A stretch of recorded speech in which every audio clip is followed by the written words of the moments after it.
कूप मंडूक जानते हैं? वो होता है जो अपने ही कुएं में कूदता रहता है और सोचता है दुनिया उतनी ही है। जी।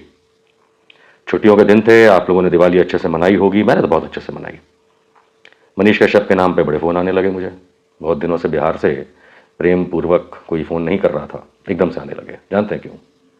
क्योंकि करण कश्यप ने अनाउंस किया और मदुरई की जो मद्रास हाईकोर्ट की बेंच है मदुरई में, वहाँ से एक समाचार आया कि मनीष कश्यप पे से एनएसए हटा लिया गया है, जमानत भी दे दी गई है और बाकी जो वहाँ के केस हैं उन्हें कंटिन्यू करने के लिए हाईकोर्ट ने कहा है, मद्रास हाईकोर्ट की मदुरई बेंच ने। तो लोगों ने मुझे फ़ोन करने लगे, कहने लगे, विरोधियों के मुंह पे तमाचा, जाने ये जाने वो। अब ये कूप मंडूक वाला काम है। उन्हें लगता है कहीं से एक 2-3 मिनट का वीडियो किसी समर्थक का उनके देख लिया या उसके भाई ने जो कहा वो सुन लिया और खेल खत्म, पैसा आ जा, मनीष कश्यप तो बाहर आ जाएगा। लोग तो बड़े बड़े यूट्यूबर हैं बिहार के, वीडियो बनाने लगे कि भाई अब तो मनीष कश्यप को बाहर आने से कोई नहीं रोक सकता, बहुत जल्द आ जाएगा।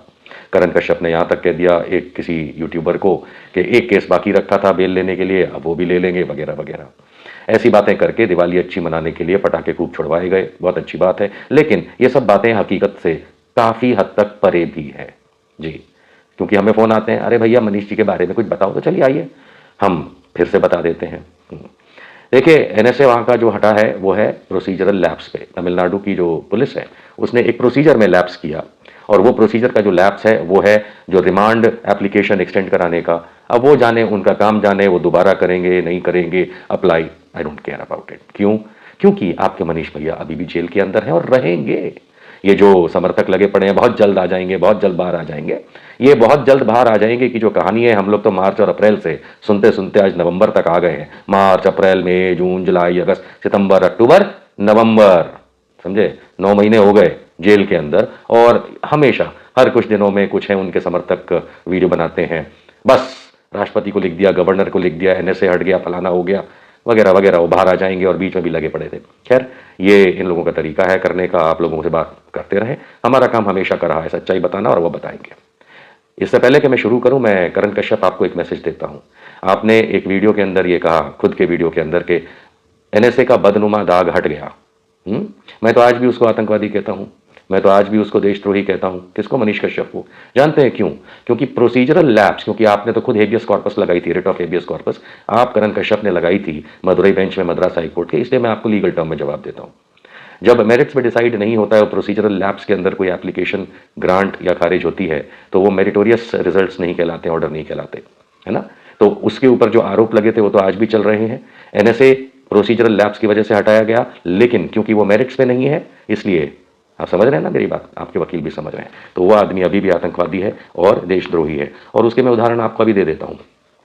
तमिलनाडु से थोड़ा वापस बिहार की तरफ आ जाते हैं, क्योंकि तमिलनाडु में बाकी केस तो चल रहे हैं। जहां डिफॉल्ट बेल्स मिली हुई हैं वो डिफॉल्ट बेल्स भी कई रीजन से दोबारा रीइंस्टेट भी हो जाती हैं, वकीलों को पता है, होता रहेगा। ये रोज के एक नए वीडियो बना करके जो धमा चौकड़ी मचाते हो, आओ उसके ऊपर एक नई बात आपको बताते हैं जी, जो बिहार के अंदर लोग आपको नहीं बता रहे। सबसे पहले मैं आपको बेतिया ले चलता हूँ। बेतिया का मझौलिया थाना, माफ कीजिएगा चश्मा लगा रहा हूँ क्योंकि पढ़ना पड़ेगा, हम तो ऐसे हवा में बात नहीं करते दूसरों की तरफ। मझौलिया थाना का एफआईआर नंबर 193/2021 का जो है, जिसमें केस चल रहा है बेतिया में, उसमें आईपीसी की जो धाराएं हैं, दंड संहिता जो लगी हैं, वो है 448, 323, 353, 385, 504, 506 और 34।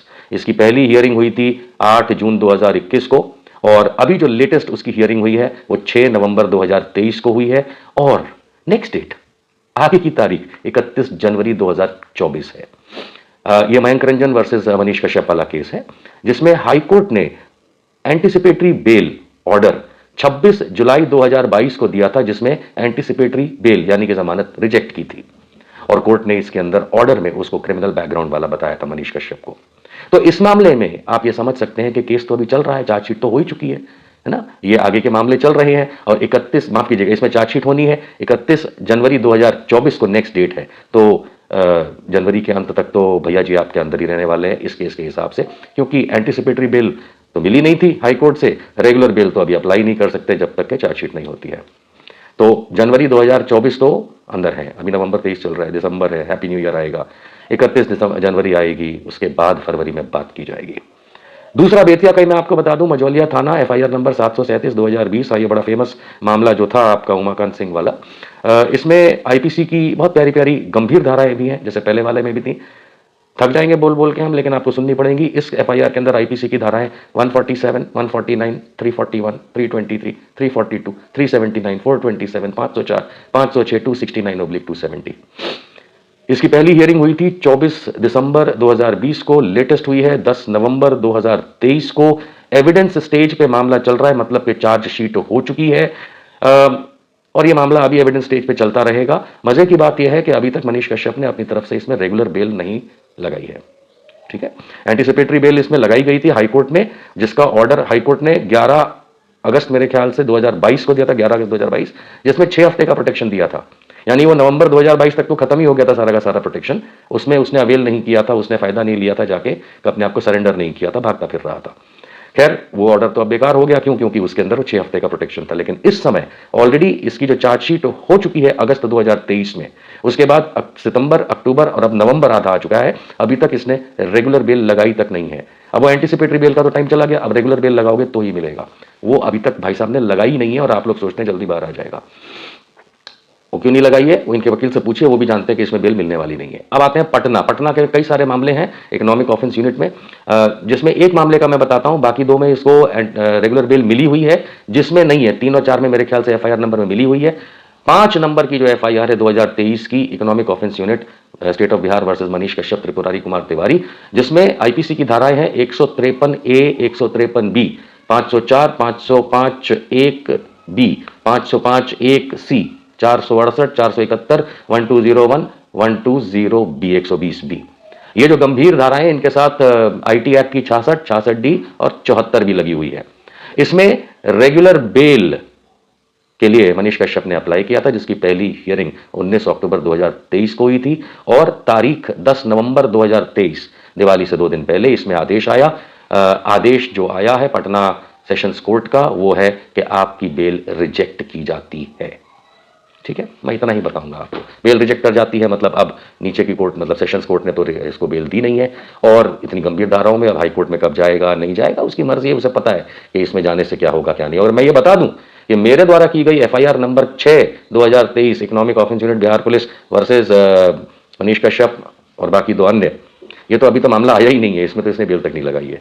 तो मैं आपको खाली आज इतना बताना चाहता हूं कि भैया जी जल्दी आने वाले नहीं हैं, रहेंगे अंदर। रही बात बदनुमा दाग निकल जाने की, वो तो कोर्ट के आदेश से होता है फाइनली, जब उसके जो मैटर ट्रायल चल रहेंगे उसके बाद।